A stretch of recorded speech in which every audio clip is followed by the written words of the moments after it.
Allez, bonjour à toutes, vous m'entendez? Ok, désolée, mais vraiment, j'ai donné mon portable à réparer aujourd'hui. J'espère l'avoir. Là, j'ai un portable de substitut et je vois que je ne peux même pas enregistrer. Donc, j'enregistre quand même sur mon téléphone. Salut les filles, donc ça sera, c'est pas grave. Donc, je ne regarderai pas toujours la caméra là, je la regarderai en bas parce que je suis en zoom avec elle. Mais en même temps, comme ça, vous avez le début du cours et j'espère que ça va pour mercredi être réparé afin qu'on puisse avancer. Comment allez-vous? Bien. Ça va bien? Allez, merci d'être avec moi, ça m'encourage aussi, même si on refait la même chose qu'hier à peu près. Après, ce qui sortira, sortira. Hein? C'est toujours bien de rien entendre. Ah ouais, si.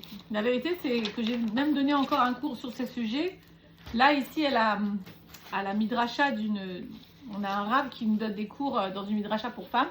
J'enseigne là-bas et j'ai vraiment parlé de ça d'une façon encore différente. Mais voilà, ce qui nous intéresse, c'est la loi de l'attraction. Alors, je vais me représenter pour celles qui ne me connaissent pas. Je m'appelle Emma Elbaz, j'habite en Israël depuis très longtemps. Je suis plutôt israélienne que française. Alors pour les israéliennes, je suis la française. Pour les françaises, je suis l'israélienne. Je suis moi, voilà. Voilà. Donc j'habite en Israël depuis longtemps. J'ai commencé à être formée il y a une vingtaine d'années déjà à tout ce qui est développement personnel. Alors oui, c'est pas depuis ma tendre jeunesse. J'ai jusqu'à l'âge de 30 ans, en fait, essayé de vivre un peu sans conscience ou un peu, on dirait un peu comme ça venait. Donc je me laissais contrôler par la vie au lieu de la contrôler et j'essayais d'essayer de faire des choses moi-même. Et en fait, ce sont les épreuves de la vie qui m'ont amené un petit peu à chercher qui j'étais et qu'est-ce que j'avais comme force et qu'est-ce que je pouvais faire de ça, quoi. Et j'étais bien sûr, la première des choses, puisque j'étais déjà chômérette Shabbat, minimum, tu vois, chômérette, des choses comme ça. J'étais fouinée dans la Torah, mais j'étais aussi fouinée, après avoir eu des bases de Torah assez solides, on va dire comme ça, où j'étais certaine de moi que tout vient de Dieu et qu'il n'y a rien d'autre. J'ai été fouinée dans le monde des non-juifs, où je retrouvais un peu la même chose. J'ai trouvé Dieu aussi, d'une autre façon. J'ai pas tout pris de là-bas, j'ai juste cachérisé certains ustensiles, certains outils, on va dire comme ça, que j'ai trouvé. Alors c'est pour ça que je vais citer aussi de temps en temps des non-juifs ou bien des juifs qui n'ont pas été, comme Albert Einstein, qui n'est pas, on ne peut pas le rappeler Rabbi Einstein, non, parce qu'il n'a pas été rave, mais il nous a enseigné certaines choses que Dieu lui a données, dont l'intelligence qu'il lui a donnée, comme le roi Salomon. D'ailleurs, si on pouvait le citer, je pense que le roi Salomon, c'était le plus intelligent du monde. Donc, si on peut citer le roi Salomon, on le citera d'abord. Si on ne trouve pas de citations qui vont avec ce qu'on va dire, on va prendre aussi d'autres personnes, et même des non-juifs, bien sûr, parce que l'intelligence a été donnée aussi aux non-juifs, évidemment. Donc voilà, donc moi j'ai voulu chercher le comment des choses, parce qu'à force de prendre des cours de Torah, on te dit, il ne faut pas être en colère, il ne faut pas avoir peur, mais en fin de compte, après les cours, je me retrouvais avec moi-même, je disais, mais je suis quand même en colère, j'ai quand même peur, même si je l'ai compris. En fin de compte, je ne sais pas comment y arriver. Jusqu'à ce que j'ai commencé à chercher, et qui cherche, qui trouve. Alors on va voir la loi de l'attraction, justement, c'est ça. Amechapes tamid motse. Il nous dit dans Pirkei Avot, celui qui cherche, il trouve toujours. Et je voulais trouver des solutions, je voulais trouver comment faire. Jusqu'à arriver à des cours de Torah qui m'ont amené au développement personnel et qui m'ont amené aujourd'hui à vous transmettre ce que moi, le peu de choses que je sais. Comme nous a dit le rabbi de Lubavitch, et c'est vraiment le rabbi qui m'a encouragé la première fois à donner un cours. C'est un ami à moi qui est Chabad. Et il y a 17 ans, je crois que c'était la mort de mon papa, à 18 ans, il m'a dit pour les loups Nishmat ton père, ce serait bien que tu fasses un cours de Tarat Mishpacha, parce que moi je suis Madrat Kala. Je n'osais pas, et puis j'ai commencé, et puis voilà, puis après en 17 ans de temps, ça a fait son chemin. Donc pour nous toutes ici, c'est pareil. Quand le rabbi disait, quand tu connais le bet, enseigne le Aleph. Voilà, en fait tu dois enseigner le Aleph et le bet, bien sûr, ce que tu sais déjà, à l'autre. Parce que toute la vie, c'est un échange. Et que quand tu sais quelque chose que je ne sais pas, c'est bien aussi d'intervenir et de me dire, tu sais, je viens de dire qu'il y a hier, dans le cours, il y avait justement Ilana qui nous a apporté aussi certains éclaircissements, ainsi que Sacha et d'autres personnes qui nous ont amené, je pense à Léa aussi, qui nous ont amené beaucoup d'éclaircissements. Alors, vous allez voir après le cours numéro 2, enfin la deuxième partie de ce cours. Là, on refait donc la première heure. Et vous allez voir tout à l'heure dans le groupe, je vous ai envoyé aussi la deuxième partie. Vous le prenez quand vous voulez. Mais avant mercredi, si possible. Comme ça, on continue tout ensemble sur le même trajet. Oui, Annie, tu veux me dire quelque chose? Non? Ok. C'était juste coucou. Très bien. Alors, pourquoi avoir insisté tellement sur cette... parce que franchement, depuis quelque temps, c'est quelque chose que je trouve extrêmement primordial de savoir comment fonctionne la loi de l'attraction. J'allais plutôt dire comment Hachem a mis ce système dans le monde, et parce que les gens souvent se plaignent d'avoir tout le temps les mêmes épreuves. Et donc je pense qu'il est grand temps qu'on arrive un petit peu à comprendre ce qui se passe. D'ailleurs, c'est Albert Einstein qui a dit, il ne comprenait pas pourquoi les personnes, celles qui sont là, donc elles le savent parce qu'elles étaient au cours hier, comment les personnes qui posent les mêmes actions s'étonnent-ils d'avoir toujours les mêmes résultats. Évidemment que si tu penses, parles et fais les mêmes choses tout le temps, tu auras les mêmes résultats. Donc c'est à nous de changer tout ça. Donc on va voir comment on fait. Bonjour Véro, sympa, je te vois, je vois quelqu'un, c'est super, je me sens pas seule, merci beaucoup. Je vois aussi Monique, hein, donc merci à vous. Et aussi, on cite quand même Einstein là 2 fois au début de ce cours, parce que c'est quand même important, bien qu'il ait cité simplement le Zohar HaKadosh, qui nous explique que tout est énergie. Et Einstein a dit, tout est énergie, et c'est la seule chose à comprendre. Voilà, pour lui, dans son génie, c'était de comprendre que tout vient de l'énergie, puisque Dieu même est l'énergie suprême du monde. Donc, quand on dit que tout est énergie, ça veut dire quoi? Ça veut dire qu'en fait, tout vibre, tout est vibration. Alors, c'est compliqué à comprendre quand on pense qu'il y a, ici, il y a un corps, ici, il y a un cadre, il y a un mur. Mais tout ça, selon la science, c'est très scientifique ce que je vous parle maintenant, on va se baser aussi sur la science, sur la physique quantique, sur le Zohar, comme vous voulez. Ce sont des atomes en mouvement. Tout est atome en mouvement. Si on pouvait le voir au microscope, on verrait même une pierre, ça bouge. Un bout de bois, ça bouge. D'ailleurs, le bois, on l'entend craquer carrément. Tout autour de nous vibre. Maintenant, moi, j'aime présenter les choses d'une façon simple. On a simplifié de plus en plus. Moi, quand je lis le Zohar, je comprends rien. Parce qu'il y a des fois, on étudie le Zohar, mais c'est très compliqué. Alors, en fait, on est venu nous expliquer, la Chassidoute nous l'a un petit peu aussi apporté sur un plateau. Justement, c'est pour ça qu'on a Rabbi Nachman et le Rabbi nous a apporté beaucoup d'éclaircissements quant au sens profond des choses. Rappelez-vous que la spiritualité est le sens profond qu'on donne à chaque chose. C'est pas que du matériel, il y a quelque chose bien plus profond que ça c'est spirituel. Ça ne veut pas dire que c'est religieux, hein, attention. Ça c'est quelque chose à un niveau qu'on ne voit pas. Eh bien, quand on comprend que tout est énergie, tout vibre. Alors moi, la première fois de ma vie que j'ai été à un cours, enfin, j'avais 18 ans, on m'a dit viens, il y a un cours de Kabbale qui nous explique. Nous, on a été avec 2 copines, on était comme ça, on arrive dans ce cours-là, c'était le centre de la Kabbale, d'ailleurs, je me rappelle. Et on arrive, et puis le Rav, il dit ce que je suis en train de vous dire. Il dit, la table que vous voyez n'est pas vraiment une table, ça bouge. Et nous, on est parti d'un fou rire, on dit, c'est qui ces fous, furieux? Ils disent n'importe quoi, une table, c'est une table. Et du coup, j'avais pas envie d'aller dans d'autres cours de Torah. Il a fallu du temps avant que je reprenne. Tu vois, mais c'est quoi ces fous furieux là? Ben oui, tout est hologramme, etc. Mais bien sûr, c'est le Zohar HaKadosh qui nous parle de ça. Et j'étais jeune et insouciante. Aujourd'hui, avec la vieillesse et la sagesse, nous arrivons à plus de maskanot. Baruch Hashem qu'on avance. Alors pourquoi c'est important de savoir que tout est vibration? Parce que la loi de l'attraction est basée dessus. C'est basé dessus. Alors, la loi de l'attraction, ça paraît comme, pour ça que vous êtes nombreuses à être inscrites, waouh, on va pouvoir enfin attirer ce qu'on veut. Mais remettons le cadre avant de vous parler de ça. À nous de faire le travail, comme le travail des Midot, comme le service d'Hachem, la Tfila. Mais le résultat, c'est Dieu. Si tu perds ça de vue, j'ai pas réussi mon enseignement. Il ne faut jamais perdre de vue que bien que je fasse la pensée positive, la loi de l'attraction, je suis la professionnelle, Hachem m'enverra ce qu'il faut pour moi, que je le fasse ou pas d'ailleurs. Nous, on doit le faire. Pourquoi? Je ne sais pas, c'est le travail qu'on nous demande. De penser bien, d'attirer les choses. C'est le Zohar, ça. Maintenant, Hachem, c'est lui qui te donne le résultat, selon ce qui est bon pour toi en fait. D'ailleurs, on l'a dit plusieurs fois, on dit toujours si c'est bon pour moi. Parce que d'avoir par exemple une richesse incommensurable, bah peut-être tu ferais des grosses bêtises avec. Donc en fait, Hachem ne te donne pas pour ça. Mais toi, tu veux être riche, je veux être milliardaire. Mais en fait, si tu es milliardaire, ben, tu serais en fait compte drogué, etc. Tu ne sais pas où ça t'amène. Lui, il sait. Tu dis toujours si c'est bon pour moi.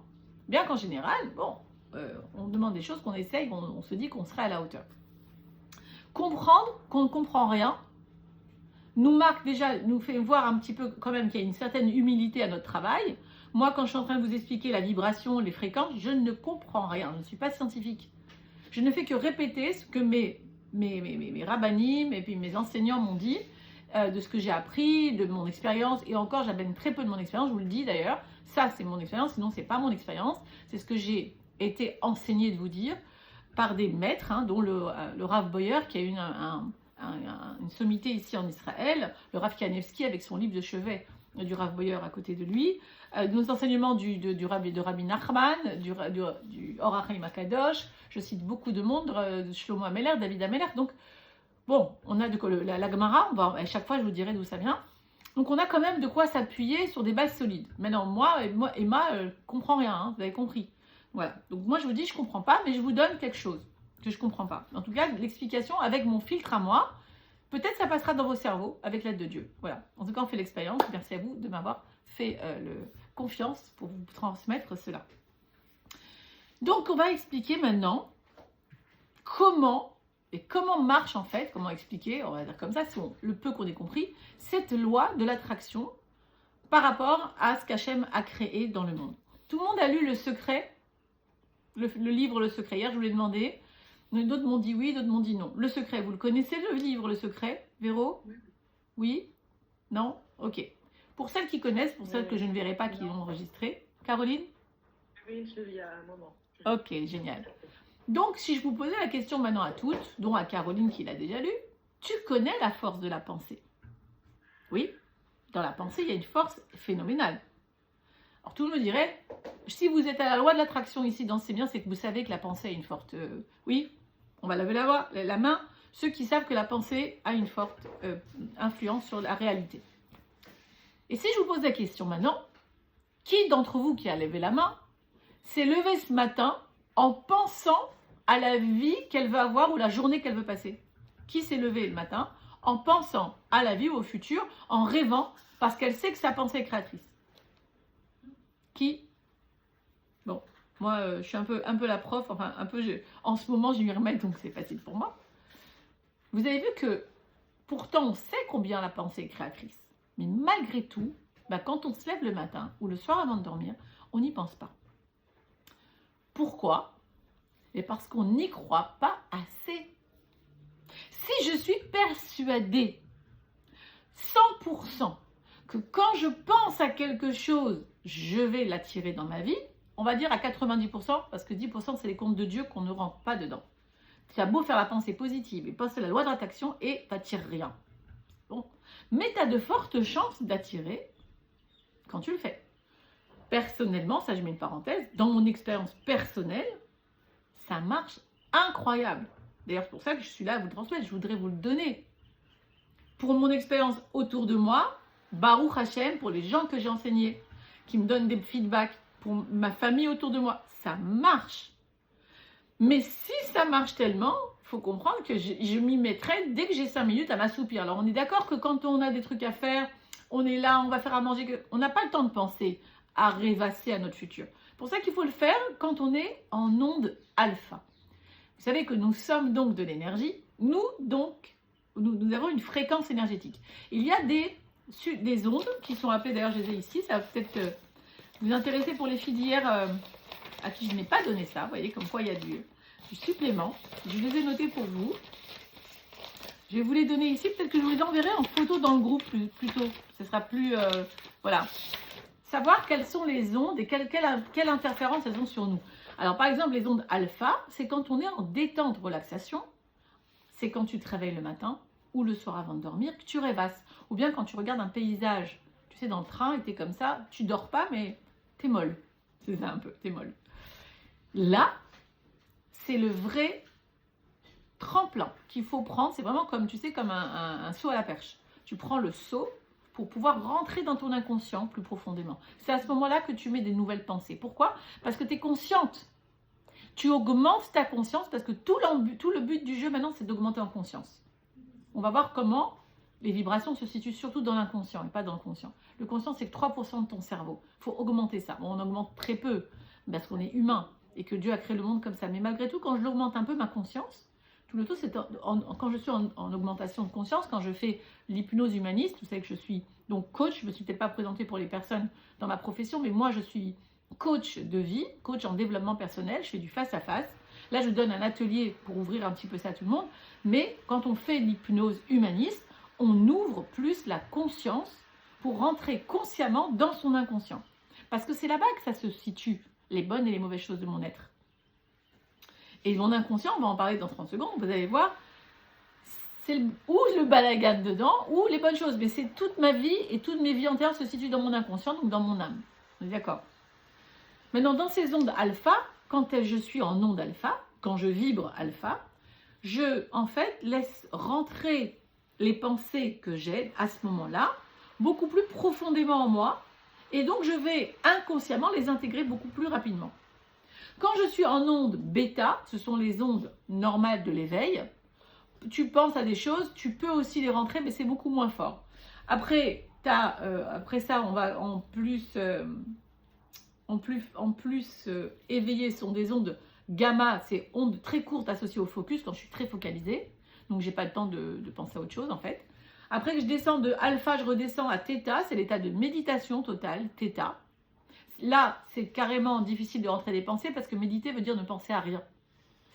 Et delta, c'est le sommeil profond. Donc là, tu n'es plus du tout dans la gestion de tes pensées. Donc alpha, c'est là qu'on peut gérer la pensée tout en étant relaxé. Donc c'est avant de dormir. Et je vous enverrai ça sur le groupe. Ok. C'est intéressant parce qu'on n'a pas toujours les indications. Donc qu'est-ce qui se passe maintenant? Le secret, comme pour celles qui l'ont lu, nous explique que l'on attire à nous ce que l'on est. Alors, c'est pas la peine d'aller lire ce livre parce qu'il parle beaucoup de l'acrobate, d'autres religions. C'est un peu, on va dire, faut pas que c'est pas cachère. Bien sûr qu'il y a des choses, qu'il y a des rabbinim qui parlent là-dedans. C'est cachère, bien sûr, mais attention, il y a des choses qui ne sont pas à nous, on va dire comme ça. Donc, c'est pas la peine de rentrer trop profondément, surtout que l'idée, elle est là.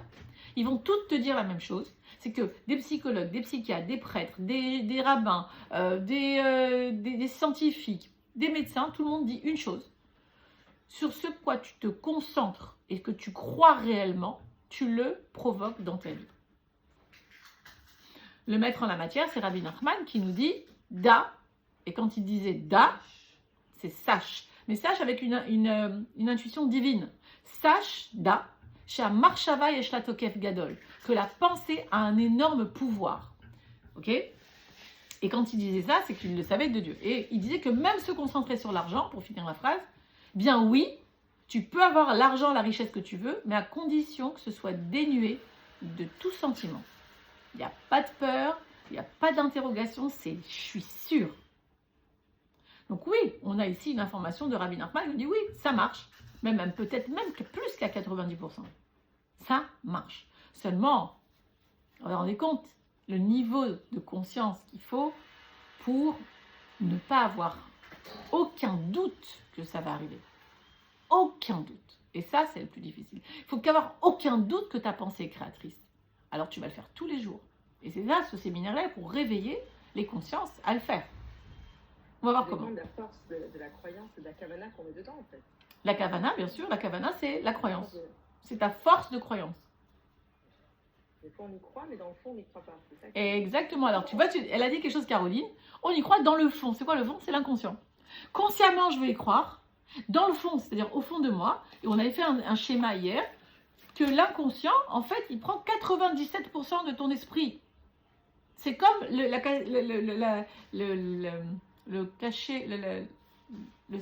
côté caché de l'iceberg. 3%, tu vois l'iceberg, et tout en dessous de l'eau, c'est énorme. C'est ça ton inconscient.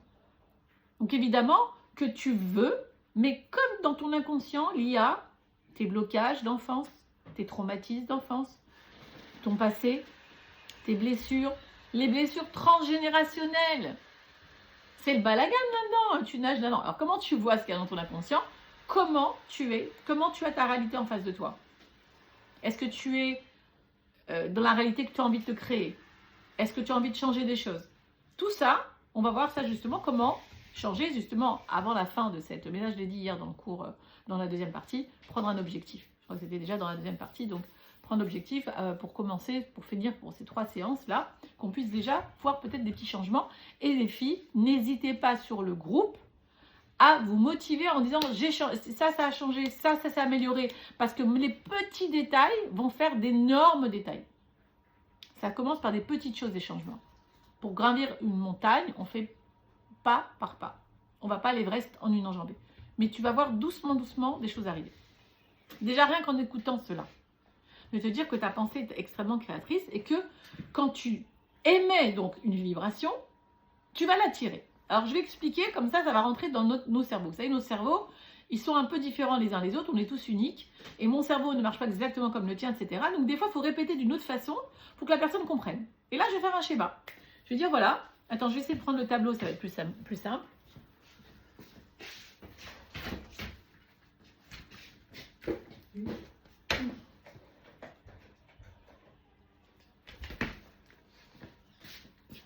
Ok. Ah bah tiens, on est bien dedans là. Simplement ça. Tu vois, je vais éteindre mon ring. Ça ne sert à rien. Vous avez un rond là.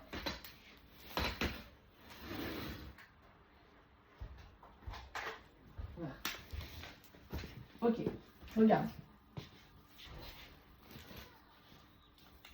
Tu vois quelque chose? Ok. Ici,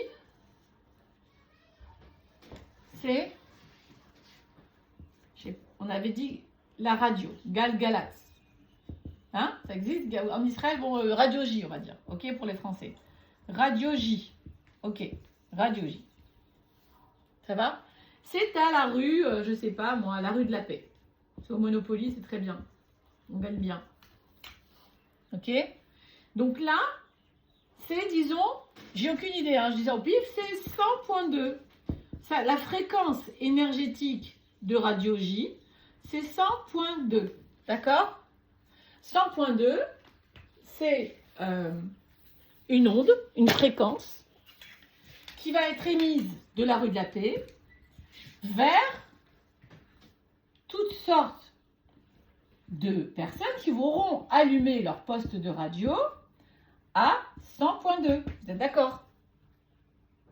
Ça va, c'est clair? Vous voyez? Donc pour une radio, vous savez que Marconi, on l'a pris pour un fou hein, quand il a créé la radio. On lui a fait un procès, on voulait le tuer. Comment tu peux dire que d'une boîte ou d'un endroit X va sortir un son qui est le même que là, sans fil? On l'a pris pour un fou. Bah aujourd'hui, tu peux remplacer ça par le portable. Pourquoi il y a un numéro de portable? On pourrait juste dire un prénom et ça, on tape le prénom. Non, parce que le numéro est une fréquence, c'est 100.2.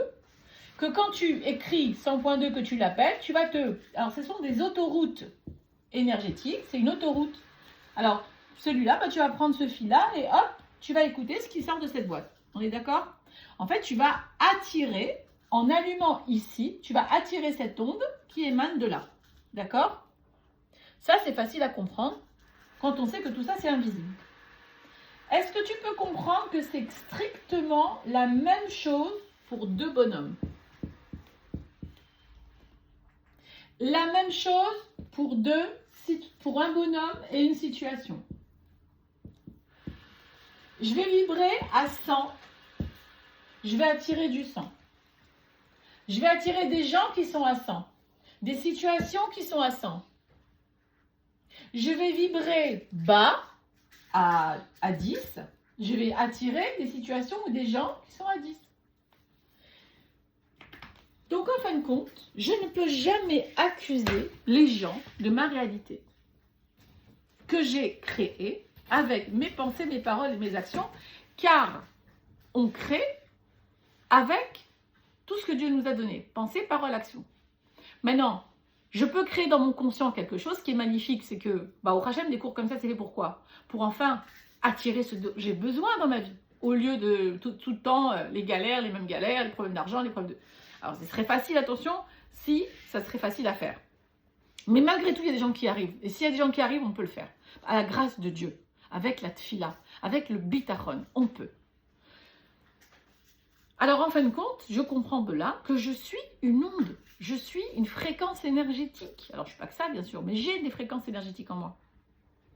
Et ma fréquence énergétique se situe dans mon subconscient et pas dans mon conscient seulement. Ça serait trop facile. Attendez, je vais prendre de quoi essuyer.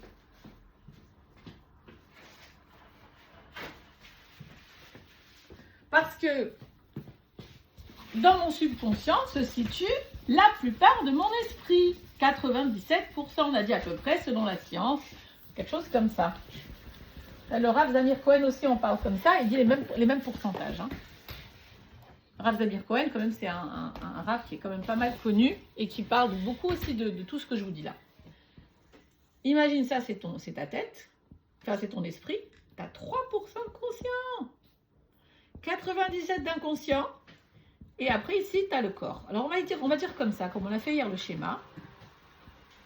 Ici, ça va être ton esprit intellectuel, esprit intellectuel, donc dans les 3%, c'est l'intellect, c'est la logique, c'est les pensées.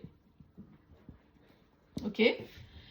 Ce qui va se passer dans ton inconscient va être relié à tes émotions. L'émotion étant juste une information de ce qui se passe à l'intérieur de moi. Hein. L'émotion n'est pas toi. Beaucoup de gens pensent qu'ils sont leurs émotions. Je suis colère, je suis toute tristesse.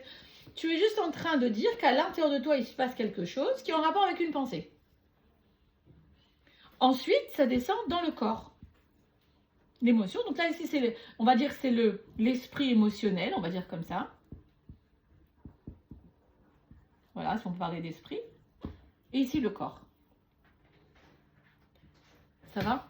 Donc, vous pourrez faire stop, parce que vous l'avez enregistré, et c'est dans le tableau. Maintenant, pourquoi je vous fais ça? Comme on l'a fait hier, quelqu'un avait dit, vraiment, il y a quelqu'un qui avait vu ça en hébreu, qui s'appelle le modèle Ephrat, mais nous, on l'appelait le modèle Rié. On va comprendre, et je vous renforce dans cette pensée-là, qu'en fait,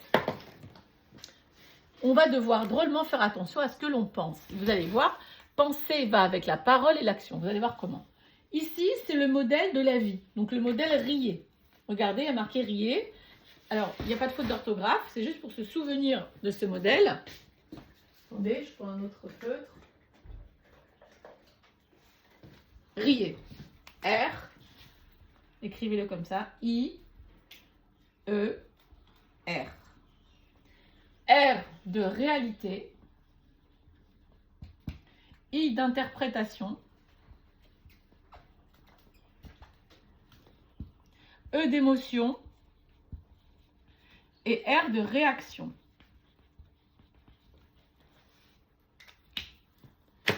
Alors, la réalité, elle est toujours envoyée par Dieu. Parce que même si au fond, ta réalité, tu l'as créée avec tes pensées, paroles, actions, Hachem aussi veut que ce soit comme ça. Parce que comment Avrava, elle a fait la faute, elle a quand même mangé, on va dire, le fruit de l'arbre, mais malgré tout, Hachem, il avait un plan, parce qu'il avait la Torah, parce qu'il y a quelqu'un qui a fait renverser quelque chose, c'est bon? Il avait la Torah, qu'il a créé la Torah avant le monde. Comme il a créé la Torah avant le monde, alors qu'il avait demandé de ne pas manger de l'arbre de la connaissance du bien et du mal, si on n'avait pas mangé, on n'aurait pas eu la Torah. Donc en fait, Hachem sait tout avant. Mais il nous demande à nous, malgré tout, on aura des comptes à rendre quand on ne fait pas la bonne chose. Mais lui, il savait, il avait un plan en fait, on devait le faire. Okay? Donc on n'est pas coupable, on est responsable de l'avoir fait. On va voir comment. Donc la réalité a été envoyée par Dieu. Le serpent a été envoyé par Dieu. D'accord? Tout ce qui se passe a été envoyé par Dieu. Maintenant, prends un cas simple. Un cas simple, c'est un chien rentre ou un bruit. Tu as un bruit qui arrive chez toi, comme moi maintenant. Oh, un bruit. Ok. Ma réalité, c'est que Dieu m'a envoyé un bruit. Mon interprétation, ça va dans toutes mes mémoires, ça va dans mon inconscient, ça va dans tout ce qui est ce que je pense que c'est un bruit fort. Un bruit fort, comme ça me rattache à, par exemple, la guerre d'Algérie, parce que j'ai une amie comme ça, elle était dans le ventre de sa mère à la guerre d'Algérie, elle, les bruits, c'est pas possible, donc parce qu'elle se rappelle des booms. Interprétation, nous ici en Israël, on va dire comme ça. Interprétation, ça me fait rappeler une bombe. Donc je pense que l'interprétation, c'est qu'un bruit, ça peut être un danger. Ça peut être, c'est waouh, c'est émotion, la peur, par exemple. Et réaction, se sauver, se cacher, crier, peu importe. Dans la réalité du modèle Rié, on ne peut pas changer la réalité. Le bruit viendra. Le chien rentrera, le Chazvé Shalom, les disputes, il y en aura ou pas. La personne en face te fera un croche-pied, peu importe, c'est des réalités. Des fois, c'est des belles réalités, attention, on ne les change pas. Hein. Quand on est dans une belle réalité, tout va bien. Réalités qui ne sont pas comme moi j'aimerais bien. Enfin, surtout quand on est dans une bonne émotion, on ne change pas. Mais donc, réalité, on va prendre le chien. Bah, j'aime beaucoup parce qu'en fait, le chien, c'est facile. Un chien qui rentre ici dans ma chambre, ici dans ma salle à manger.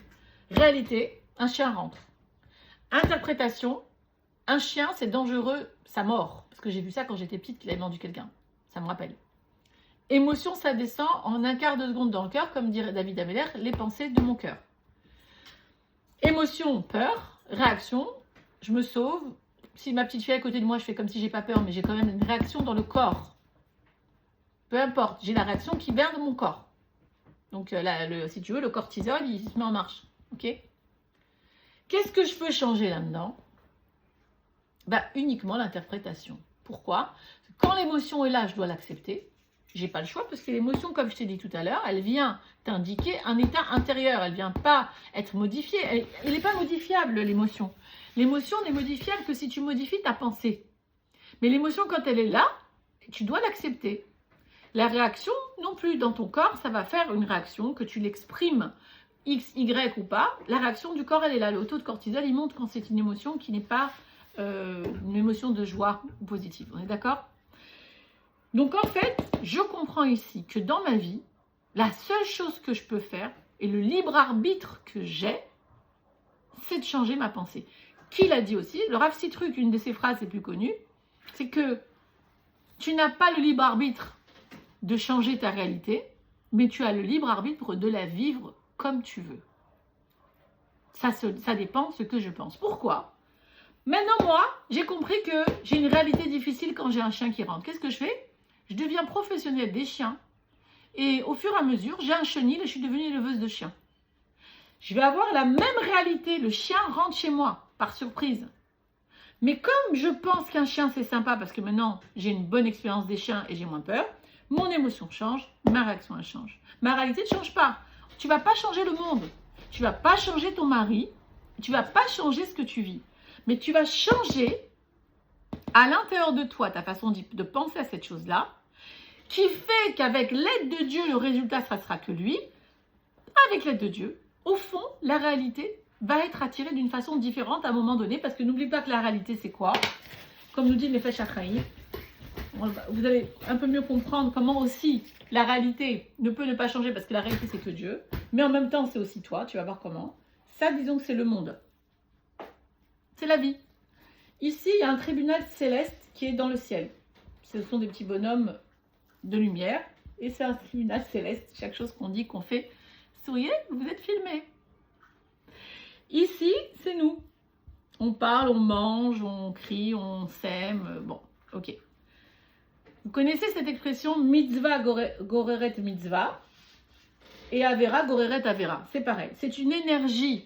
Tout était, même une mitzvah, c'est une énergie. Un acte, c'est une énergie. Hier, on en a eu même la preuve avec Léa. Vous allez écouter le cours d'après.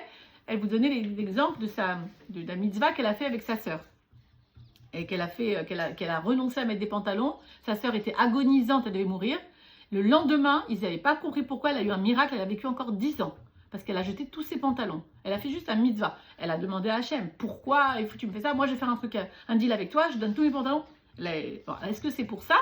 On ne sait pas. En tout cas, elle a fait ce qu'il fallait faire. Jusqu'à maintenant, elle est en jupe. Elle a fait ce qu'il fallait faire. Est-ce que c'est pour ça que sa sœur a vécu encore 10 ans ? Peut-être. C'est les comptes d'Hachem. On ne peut pas savoir vraiment pourquoi. Il y a des gens, ils font ça et pourtant, la personne, elle part. Hachem, il sait ce qu'il fait. Donc, par contre, nous, ce qu'on a à nous la sauce, c'est notre devoir à nous, c'est de comprendre que comme moi, je suis énergie, je l'envoie cette énergie. Elle va où ? Rien ne meurt ici, tout est recyclé. Hein. C'est de l'énergie. Donc, je suis une fréquence que j'envoie. Ici, je suis jugée par rapport à ce que je viens de faire en bas. Et ça revient sur moi. Ce qui te rend drôlement responsable de ta vie. Car tout ce qui t'arrive dans ta vie, c'est un rapport avec toi. Toi, dans ce monde, Et on va aller plus loin, toi dans une autre réincarnation aussi. Donc tu ne peux pas te culpabiliser de tout, sachant que tu ne comprends pas tout. Et sachant aussi que je connais autour de moi des gens extrêmement intelligents qui peuvent à chaque fois voir que quand il leur arrive une tuile ou quelque chose qu'ils n'aiment pas, voir qu'est-ce qu'ils doivent réparer chez eux. Mais le cours prochain, mercredi soir, nous allons apprendre à réparer ces choses-là sans s'en rappeler, parce qu'on ne peut pas se rappeler de tout. Qu'est-ce qui fait que je suis toujours dans les mêmes situations? Et on va parler, comme on l'a dit en introduit hier, du Ho'oponopono, donc de cette méthode qu'on a. On a parlé du Ho'oponopono, mais c'est surtout les shlavim du Baal Shem Tov pour prendre sa vie en main, sa responsabilité et faire teshuva. Est-ce que c'est clair pour vous ce schéma-là, pour celles qui sont là? Pour les autres, posez des questions sur WhatsApp. Donc en fait, le Nefesh HaChaim nous explique ça, qu'en fait, l'homme est responsable. C'est lui qui va envoyer cette énergie et après, en jugement, redescendre sur lui. Donc on ne peut pas accuser les autres. Attention, il y a des bonhommes ici qui sont envoyés comme des shlichim, comme des envoyés pour pouvoir t'embêter, pour pouvoir t'aimer. Mais tout ce qui se passe vient en fait d'une énergie que j'ai commencé à faire. Donc la bonne nouvelle, c'est que si tu n'aimes pas ta vie, ou tu n'aimes pas quelque chose dans ta vie, tu as la capacité et tu as déjà tout en toi. Et c'est ça qu'on oublie. J'ai rien à t'apprendre. Tu sais déjà le faire, tu l'as déjà fait. Je te remémore des choses, je te remets en conscience des choses pour que tu puisses t'en servir. Donc à partir du moment où tu sais, bah du coup, tu vas relancer une nouvelle énergie ici qui va revenir sur toi. Ah, je comprends pas, mais j'ai gagné au loto cette fois-ci. Ah, mais tiens, mon mari est vachement plus sympa avec moi. Ah, voilà. Pourquoi? Parce que tu vas augmenter ton taux vibratoire. Et ici, ils n'ont pas le choix en fait. Parce que la vie est comme ça, c'est un miroir. Ce que j'envoie, je reçois. Ça va? Donc en réalité, la loi de l'attraction, c'est ce schéma-là. C'est-à-dire qu'en fait, je suis responsable de ce que je vis dans ma vie à beaucoup de pourcentage. Comment prendre sa vie en main? Et bon, tout ça, c'est bien sûr, ça aide beaucoup le face-à-face. Donc vraiment, moi, je ne suis pas tellement pour la psychanalyse. Aujourd'hui, j'ai compris.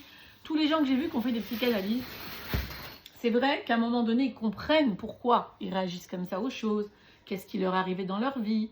C'est vrai, ça reste là. Ça ne descend pas là et là. Parce que tant que ça reste là, c'est intellectualisé. Quand ça descend dans le cœur, c'est la possibilité de sortir dans l'action. Vous savez, ça c'est la pensée, l'émotion et le corps.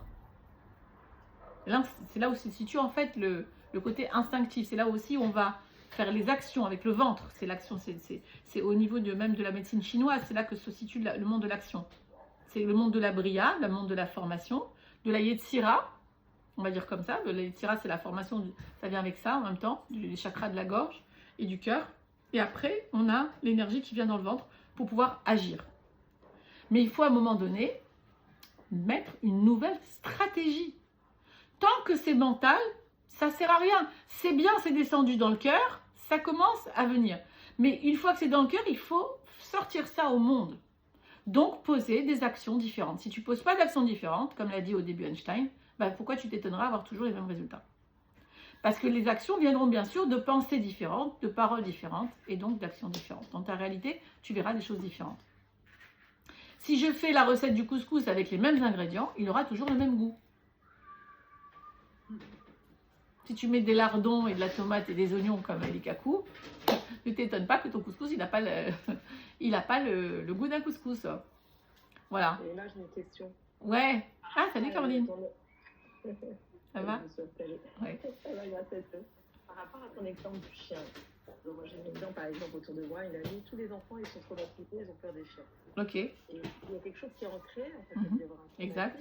Dans l'ADN. Ok, il faut changer l'interprétation, donc changer sa pensée. Ok. Et quand c'est ancré comme ça, quels sont les...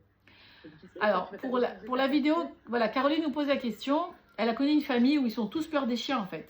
Et que cette réalité, comment l'enlever? Parce que c'est trop dur, c'est toute la famille, c'est tout le monde. Donc tu dis, c'est ancré en eux. Ah oui. Alors, il va falloir se séparer déjà, énergétiquement, puisque vous avez compris maintenant que tout est énergie. Donc, en même temps que notre cerveau et notre inconscient, il a une règle. On a parlé des 3 règles hier. Je ne sais pas si c'était dans la deuxième partie ou la première. Donc, je vais la répéter quand même. Il y a 3 règles importantes à savoir pour le subconscient. Premièrement, le subconscient ne fait pas la différence entre le réel et l'imaginaire. C'est kiff-kiff. Que tu rêves ou que ce soit vrai, du moment que toi, tu lui dis par ton conscient que c'est ça la vérité, il va te croire comme un enfant. Parce qu'il n'y a pas de jugement là-bas. Le jugement n'est que dans l'esprit. Rappelez-vous la partie des 3%. On va venir après, tu vas comprendre Caroline pourquoi je dis ça. Donc déjà, il faut savoir que, voilà, que...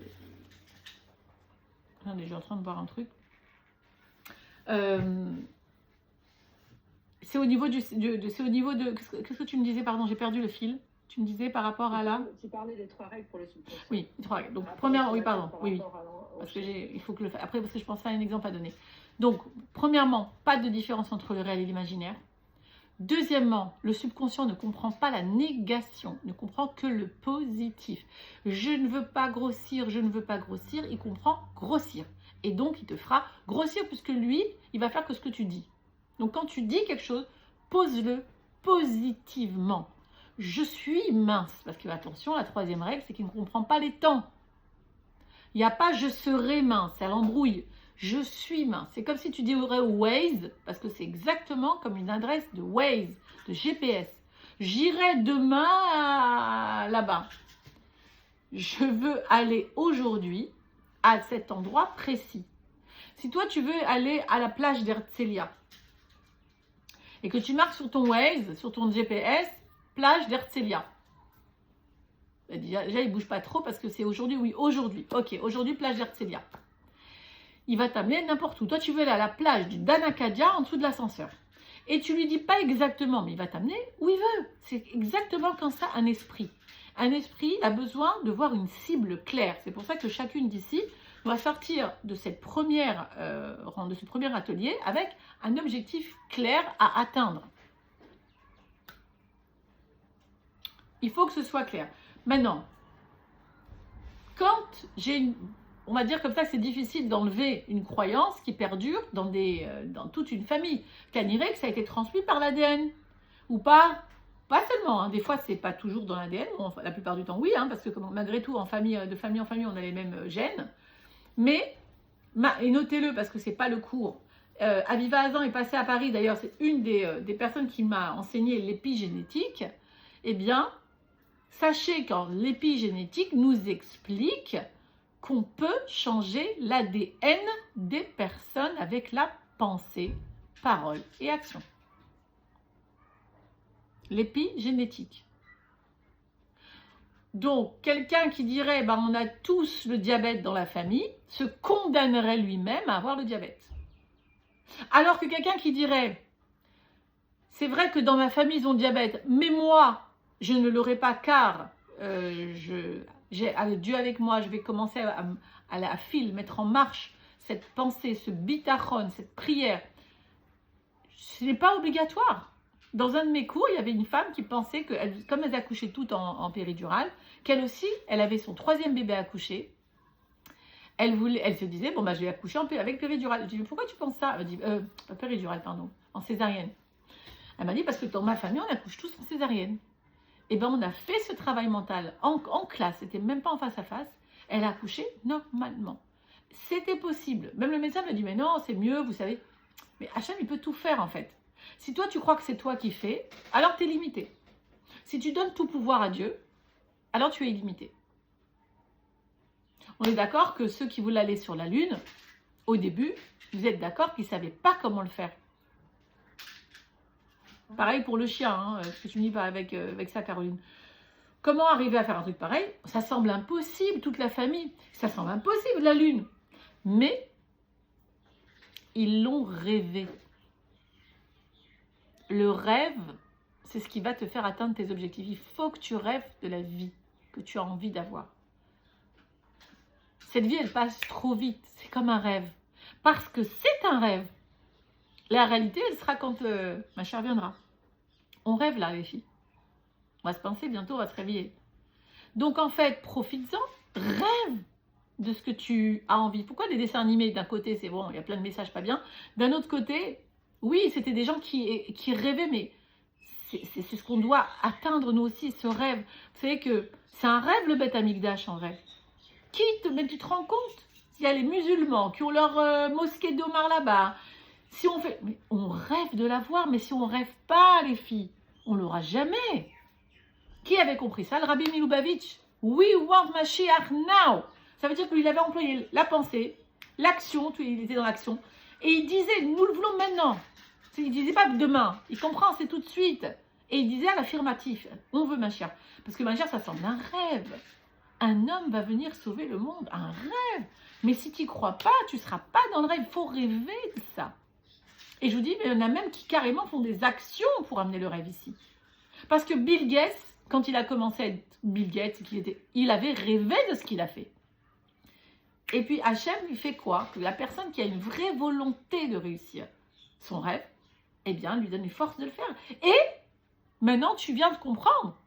Quand tu te mets sur une fréquence vibratoire de succès, de réussite, et d'être certain que tu vas y arriver, eh bien, tu vas y arriver. Comme Dyson. Est-ce qu'hier, j'en ai parlé, Monique, de Dyson? Non, hein?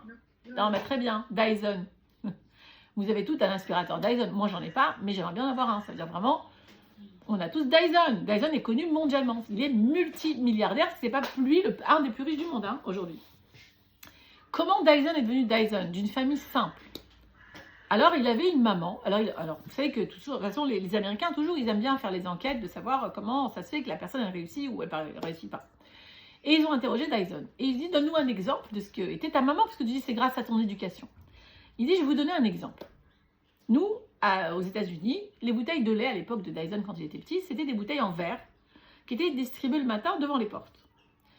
Il avait soif, il avait 5 ans, il avait envie de boire un verre de lait. Qu'est-ce qu'il a fait? Il a été au frigidaire, il a voulu prendre la bouteille de lait qui s'est explosée par terre. Il dit, déjà maman, elle ne nous grondait pas parce qu'elle savait qu'on allait dire la vérité. Donc la première chose qu'elle a dit, elle est venue bien sûr, elle a entendu du bruit, elle dit, qu'est-ce qui s'est passé? Et moi j'ai dit la vérité, j'avais soif, j'ai voulu boire, j'ai fait tomber la bouteille. Et moi, je rigole parce que moi à l'époque, qu'est-ce que j'aurais fait? Même maintenant j'ai un réflexe, attention, je prends le petit, je le mets sur le truc, attention mais t'es fou, qu'est-ce que t'as fait? Et tu paniques, t'as peur qu'il se fasse mal avec ses pieds. Qu'est-ce qu'elle lui a fait? C'est la blonde hein, de Gad Elmaleh, si vous connaissez la blonde.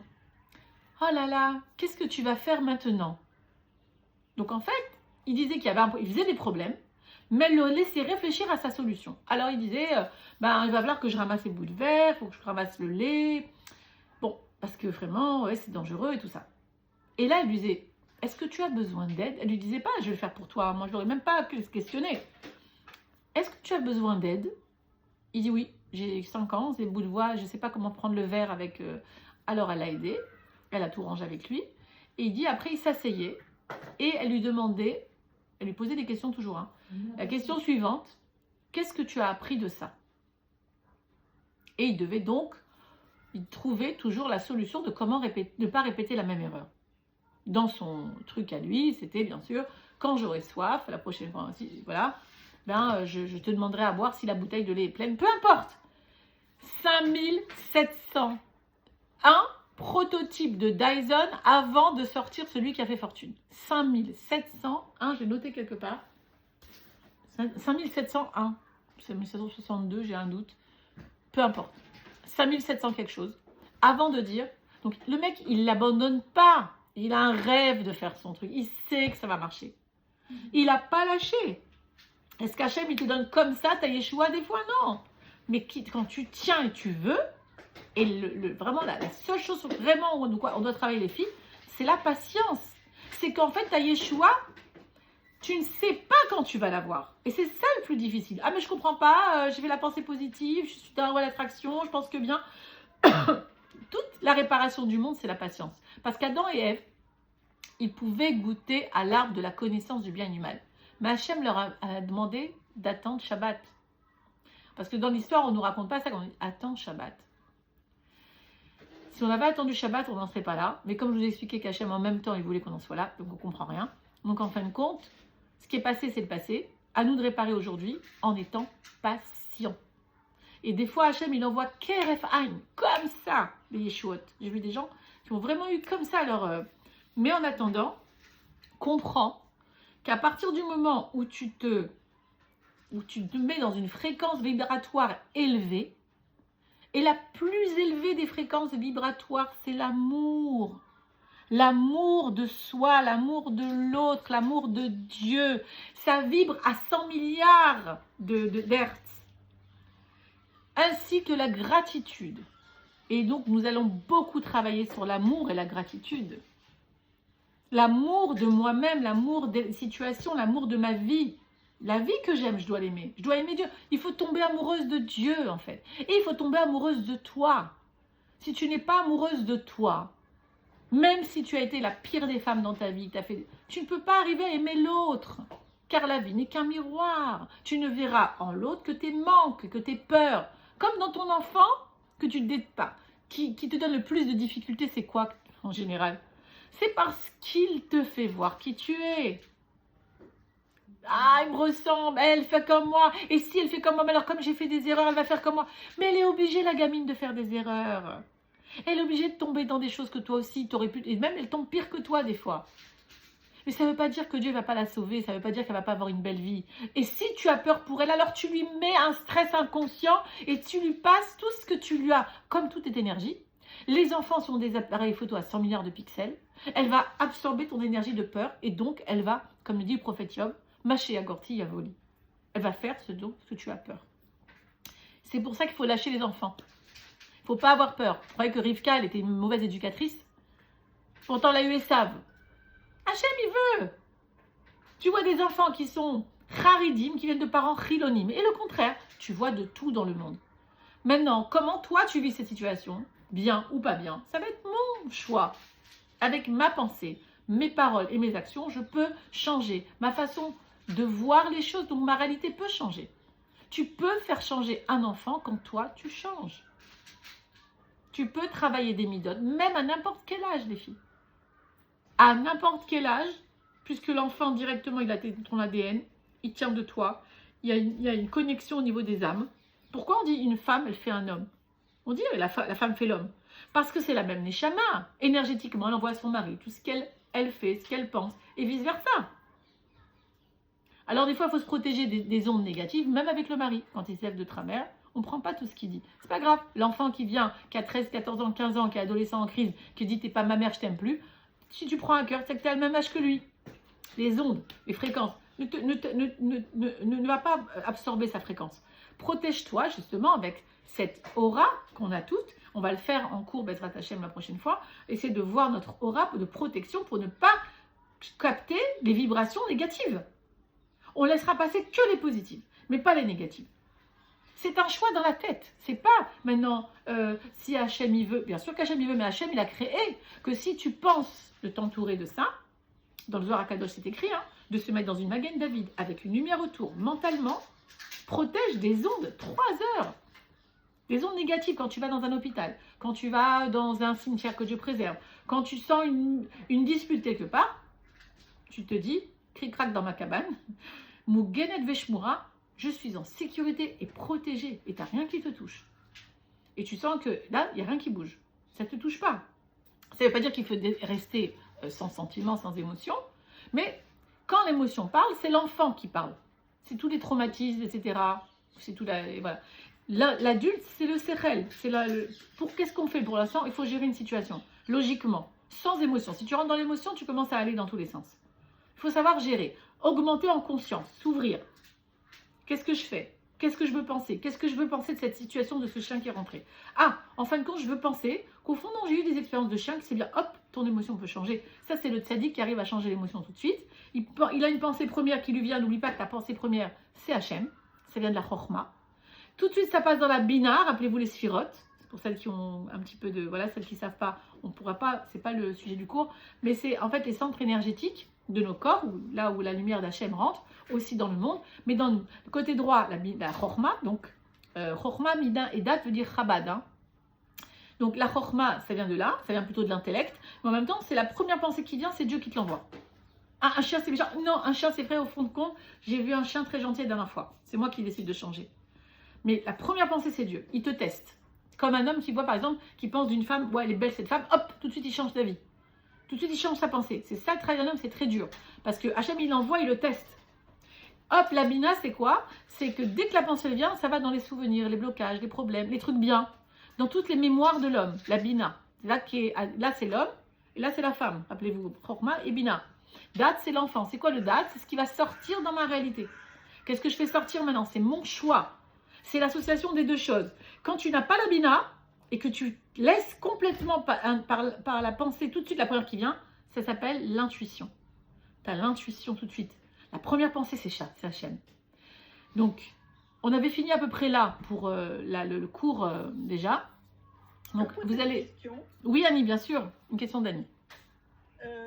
En fait, parce que au départ, l'idée c'était de trouver une direction ou en tout cas un but précis. C'est ça, bien défini, c'est ça que... Aussi, oui, ça c'est... Attends, ça on l'a... Pourquoi... Annie, t'étais là hier? Non, c'était qu'au début, je n'ai pas pu... Ah, c'est pour ça, parce qu'en fin de compte, ce que j'ai dit là, ce que je ne dis pas maintenant, je l'ai dit dans la vidéo, la deuxième, que tu vas avoir aussi, qui est la suite de ça, en fait, d'hier. Donc, hier, donc tu vas voir dans la deuxième vidéo, comment, quel objectif et quel type d'objectif on peut avoir. On n'a pas fini avec ça. Mais je t'écoute, hein, Annie, vas-y. Non, mais en fait, il me semble que ça a un lien avec ce que tu es en train de dire. En fait, comment tu peux savoir que l'objectif que tu poses est quelque part en accord avec ce que Dieu veut que tu fasses? Ah, c'est ce qu'on a dit. On dit qu'un objectif, quand on le pose, on dit si c'est bon pour moi. D'abord, il y a des gens qui sentent quoi faire. Tu peux sentir que c'est la bonne chose pour toi, non? Tu ne sais pas? Alors, je l'ai dit, alors, je ne vais pas le répéter, Annie, dans la vidéo, la deuxième, que tu vas recevoir sur le groupe, il y a tout, on a déjà parlé hier. Donc, en fait, tu vas voir aussi que j'ai dit qu'il ne faut pas que ce soit surtout pas tu n'as pas le droit de mettre en objectif une personne, un être humain. Parce qu'en fait, par exemple, une femme qui cherche un mari, elle adore quelqu'un, elle est en chidour avec lui, et elle se voit, elle fait la pensée, elle fait tout par rapport à lui. Bah, tu peux prendre le mektoub de quelqu'un d'autre. Donc ça, on ne fait pas. On peut s'imaginer sous la roupa, mais sans la personne. Tu vois? Donc, par rapport aux personnes, déjà, on n'a pas le droit de prendre ou de dire, par rapport à un travail, tu peux, mais toujours sachez que quand on n'a pas les choses facilement, c'est ce que je disais aussi hier, Annie, donc ça, c'est aussi dans la deuxième partie, quand on n'a pas les choses facilement, il faut peut-être laisser tomber, parce que Dieu, il te fait des signes clairs que si c'est bon pour toi, c'est facile, en général. Alors, ça va, tu vois bien, tu sens des orèmes. Des fois, c'est pas toujours genre facile, comme tu dis, facile, mais tu sens que c'est la bonne chose à faire. Oui, ça t'arrive, Annie, d'avoir des choses comme ça? Oui, pas dans tous les domaines, mais dans certains domaines peut-être. Ah oui, bien sûr, c'est pas dans tous les domaines. Je me pose chaque fois la question, en fait, comment je peux savoir que c'est vraiment adapté à moi? Alors, parce que tu doutes beaucoup, Annie. Quand on a beaucoup de doutes, alors le problème du doute, c'est notre ennemi, le juré, c'est celui, en fait, qui va là-bas. Donc là, tu n'as pas de doute, tu es l'intuition, top. Il faudrait que tu écoutes un peu plus ton intuition. Il faut développer. Attention, on est là, moi j'en suis là. On doit tout développer notre intuition. L'intuition, c'est qu'est-ce que me dit tout de suite en moi? Qu'est-ce qui bouge? Qu'est-ce que je ressens par rapport à cette chose-là? La première chose. Parce que si tu commences à réfléchir, ça va plus. Il m'a fait du mal, je ne pardonne pas, par exemple. Qu'est-ce qu'il vient me dire? Et ça, c'est un exercice de tous les jours. Maintenant, si je doute tout le temps et que je ne sais jamais quoi faire, il faut demander de l'aide à un professionnel. Et pourquoi tu douterais tellement? Pourquoi ne pas être sûr de soi par rapport à un objectif? Par exemple, moi, je peux être sûr que tel travail, je ne le prendrai pas à tel endroit. Celui-là, oui. Tu peux être sûr de ça quand même, non? Des fois dans ta vie. Ou tel ami, je n'aimerais pas être ami avec telle personne. C'est là où je peux plus. Oui, tu peux, Annie. Je suis scientifique, donc je suis assez cartésienne. D'accord, je comprends, tout à fait. Ça fait partie de mon travail de vérifier les hypothèses et je ne sais quoi. Ouais. Donc je veux dire par formation et par... ouais. Je vérifie, donc tu appelles ça le doute? Bon, moi j'appelle pas ça le doute. Ah bah attends. Si tu sors du doute avec ta vérification, on n'est plus dans le doute. Mais si ta vérification te laisse dans le doute, tu es toujours dans le Yetzirara. Parce que le Yetzirara, il veut que tu doutes. Il veut tuer la personne. Il n'a pas pire que le doute. Parce que tu n'arrives à rien avec le doute. Maintenant, si la science, et bien sûr qu'il y a des esprits scientifiques, et c'est très bien, qui peuvent se sortir du doute grâce à leur 1 + 1 = 2, tant mieux. Maintenant, on nous demande, comme tu as vu, le rationnel a ses limites. Donc, à un moment donné, moi, ce que j'enseigne, c'est pas que sur le rationnel. Donc, on se sert de la conscience et du rationnel par rapport à un objectif qui doit être smart. Ton objectif, s'il n'est pas smart, ça marche pas.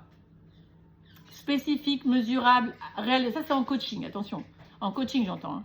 Donc, quand tu veux atteindre quelque chose. Mais nous, on parle de rêve maintenant. Des fois, je ne suis pas dit, vous allez voir dans l'autre vidéo les 3 types d'objectifs. Un, c'est des choses que tu as déjà atteintes dans ta vie, que tu es déjà professionnel, par exemple acheter une nouvelle maison ou acheter une nouvelle voiture, ça t'est déjà arrivé. Donc tu sais le faire et là tu veux le faire encore. Type A. Type B, c'est des choses que tu n'as pas encore eues mais qui sont atteignables. Et qui sembleraient atteignables ou pensables par la plupart des mortels. Type 3, c'est des grands rêves. C'est à chacun, il prend ce qu'il a besoin et ce qu'il a envie de prendre, Annie. Il n'y a pas de problème, tu peux prendre le grand rêve, qui n'est pas rationnel, ou tu peux prendre un rêve de monter de grade dans ta science, par exemple, ou d'avoir un peu plus d'argent, ou un peu plus d'amour. Tout est bien. Donc moi, c'est juste pour que la loi puisse marcher, lui donner, en fait, c'est toujours la même chose, puisque l'effet vibratoire a une conséquence, c'est tout ce dont tu crois, on va parler de la croyance aussi, avec ça bien sûr, va se réaliser dans ta vie. Donc si tu crois que c'est difficile et qu'il faut être rationnel pour pouvoir atteindre ces objectifs, tu vas en avoir la preuve. Et si tu crois qu'à ce moment-là, il faut par exemple simplement en ouvrant son cœur et en lâchant un peu la pression, je vais pouvoir atteindre mon objectif, tu vas en avoir la preuve. Donc tout dépend, ce que j'ai dit, que l'inconscient va entendre uniquement que ce que tu dis dans ton conscient. Et en fait, le conscient, c'est celui qui juge, mais l'inconscient, il n'y a pas de jugement. Je sais que c'est très compliqué pour un scientifique à comprendre parce qu'il est toujours dans le oui, le non, ça oui, ça non. Mais là, il n'y a rien dans l'inconscient, dans l'âme en fait. Il n'y a aucun jugement dans l'âme. C'est pour ça que l'amour inconditionnel se trouve dans l'âme et pas... Là, c'est toujours avec condition. Je t'aimerais si tu fais ça. Je t'aimerais, mon enfant, je l'aime plus quand il fait ça. Mais l'inconditionnel, c'est je t'aime quoi que tu fasses.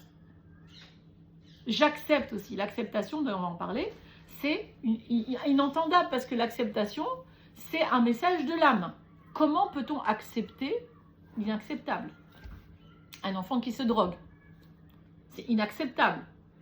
Pourtant, accepter ne veut pas dire être d'accord. Accepter veut dire oui à la réalité. Ce n'est pas dans le calcul, donc ce n'est plus dans le mental, donc il faut se dégager de ce que la science dit. Par contre, salut. Ah, c'est mon mari qui vient de rentrer, mais il ne savait pas que j'étais en Zoom. Mais c'est pas grave, j'ai fini là. C'est bien. Et j'ai fini 2 minutes, bien vraiment 2 minutes. Donc tout ce qui est mental, tout ce qui est au niveau esprit, si tu prends que ça, tu n'en t'en sors pas parce qu'en fait c'est super limité. Donc ce que je vous apporte ici, c'est une façon de s'ouvrir, d'ouvrir le cœur, d'ouvrir l'esprit à quelque chose de plus grand que nous, qui s'appelle la super conscience, l'esprit divin qui est en toi. Et pas seulement les calculs. D'accord? Parce que sinon je suis réduite. Et moi je veux ouvrir ça. Ça va? Excuse-moi, un objectif, ça peut être l'amour de soi, mais c'est trop... Non, pour la loi de l'attraction, c'est pas vraiment ça. L'amour de soi, c'est un travail sur soi. C'est la base de tout. Ça peut pas être un objectif? Ça peut être un objectif de coaching, mais par rapport à la loi de l'attraction, attirer l'amour de soi, non, là, il est là déjà, l'amour de soi. Ça peut être un objectif, mais si tu veux, c'est trop flou. Il faut quelque chose de plus précis. Comme je t'ai dit, l'adresse. D'accord? L'amour de soi, c'est quelque chose à travailler non-stop toute sa vie. Parce que toute ta vie, tu vas avoir des moments où des gens qui te rabaissent. Il va falloir que sans arrêt, que tu te reprouves que tu as cette parcelle divine qui est en toi et qui brille et que tu aimes inconditionnellement. Que tu t'aimes quoi que tu fasses, quoi que tu dises. Qui t'amène à la fréquence énergétique la plus haute. Ça va? C'est pas un objectif posé, c'est pas assez précis, quoi. Non, alors pour les objectifs, les filles, allez-y peut-être sur le groupe, peut-être qu'on déballe. Parce que là, maintenant, il va falloir que je vous laisse. On a fini pour l'heure. Donc, voilà, j'ai fini d'enregistrer, donc voilà, j'arrête là.